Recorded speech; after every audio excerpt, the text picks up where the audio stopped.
Right, well, still not sure how to start these videos, but I want to start with thanks for everyone who supported me on my last video. It means a lot. I had some great feedback, positive, and obviously things to improve on, so I'll be trying to implement those as we go along. I'll be looking at my watch a lot because that's where my notes are, so I'm going to get straight into it. So this video is about the financial side of my car, how much it's cost me over a year. It's going to be split into a few parts because I'm going to look at the purchase of the car, road tax, insurance, and some people don't class that as part of the car, and then obviously the maintenance side of things. I won't be including fuel or washing the car because that's pretty difficult to calculate. So the first thing was £72, and that was resealing the headlight because there's a lot of condensation and water getting in. Normally, you can't really reseal a headlight. It's better to buy another one, but at the time I didn't know that, so I had it done and I haven't had any issues since. So that was number one. Obviously, I just want to say that it's a nice view in the background, so I hope you guys are enjoying that. Right, so this is the biggest maintenance part that I had, and it was the full service, along with I had a major oil leak. I'll put a picture above or in front to show the oil on the floor when I left, and I got a warning from my car. So the full service was, including the labour for fixing the car, altogether was £717.58, and the actual parts, the cost of the parts for the full service was £226.55.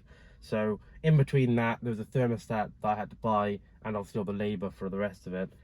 The second biggest job on my list, oh, the list might disappear, is the gearbox oil change. So that was £508.80. When I got this car, it hadn't had a gearbox oil change. They say it's lifelong, but it was really choppy. The software updating it really helped. So if you have a really choppy gearbox, similar to my car 650i or even some of the other BMs, get a gearbox service and get that software updated. Right, so I wouldn't be including mods as well. So back box delete with black chrome tips on the rear end of the car, that came to £330. Okay, so here's a funny one.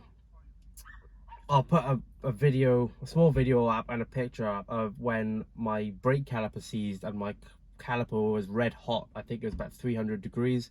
The fire ambulance came and hosed it down. After that, I had to instantly get new pads and discs to, otherwise I couldn't drive the car. So that came to £313.78, parts and labour. And actually they were warped. But under warranty they refixed them for me for free. So after that, I've lost coolant for some reason, I don't know.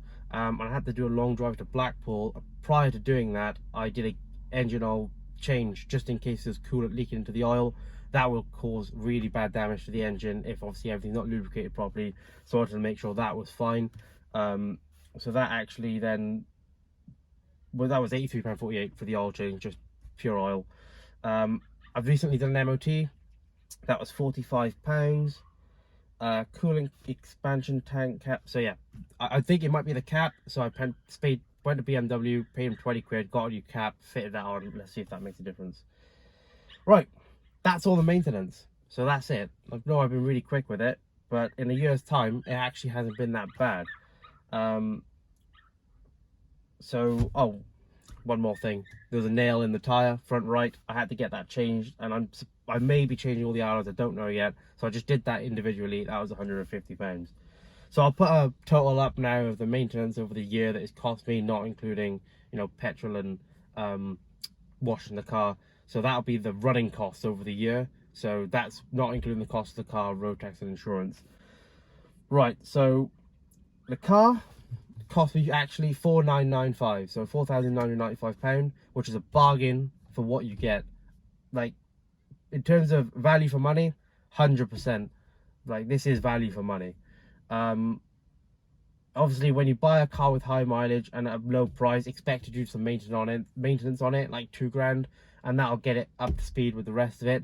And the other thing is, when you're buying cars, make sure you do your research. If there's any major faults or major issues, make sure they're solved. If they're not, then try and knock them down the price. One of the major issues on this, which is really bad for the engine, basically causes catastrophic failure, is the stem seals. These were actually done at 80,000 miles, and that was a £2,000 job. So that's why I bought this car, because I knew that not the previous owner, but the one before that, I'm really maintaining, I love this car. And even though I might have had 1 or 2 bad owners in between that, if the majority of the life of the vehicle was well, then you know, I had high hopes in the car. So yeah, 4,995 for the car. And then road tax is about £565 a year, but I've done it on a 6-month basis, so £330 every 6 months, so I pay £660 on road tax so far. That's a lot. I know it's a lot. Even I'm like, oh, it's a difficult purchase because it's not really going anywhere. It's just like, well, this is how much it costs to have your car on the road. Couple of small things. So the mods, Bluetooth thingy, £20. Car detail, I class that as something that extra, so £80. LED daytime running lights from the orange to white, £30. My rear lip spoiler, £100, and floodlights, £15. So what I'll do is, obviously I don't want to talk about mods in this video, that'll be the next video, going from there. And lastly, insurance. So I'm sure a lot of people will be interested in the amount it cost me to insure this car, especially being 22 at the time. So actually the insurance wasn't too bad. It was about £1,400. So that's actually pretty good. So when I had my 318i, that cost me £1,700 to insure for 1 year. So £1,400 for this 4.8 litre V8 with 373 brake horsepower is, to me, is insane. And that's just the benefit of not living in a city. Right, well, that's majority of the costs. So you know, I'll put a table up now if you want to pause it and look at the breakdown between the car, the maintenance and mods, and see the difference on cost for that. And I also want to mention that, well, that's the year. Obviously now I'm coming up to my second start of the year, so re-insurance, road tax again, and also I will have to do a tyre change completely on the car at some point. Whether I get new alloys or not, that's kind of my factor. So that's obviously going to cost about £800 to £1,000. And also on top of that, so there's a couple of small issues that I still need to fix. So this window doesn't actually go all the way down, and someone's messed with the door card, so that needs to be fixed. And the last thing is, I do actually have a small leak coming from supposedly the timing chain cover. So I'm taking it to BM to have a look at that, and if they can confirm it, then I'll decide we'll probably go private and fix it. But the garage I normally go to can't actually fix that for me because they don't have the tools. So those will obviously incur to the cost, but that was out of the 1 year really mark. The oil leak is very minor, so I haven't really had to do anything about it. You know, I had the change in between, and even now it's been 3 months and it still hasn't dropped a bar on the actual gauge.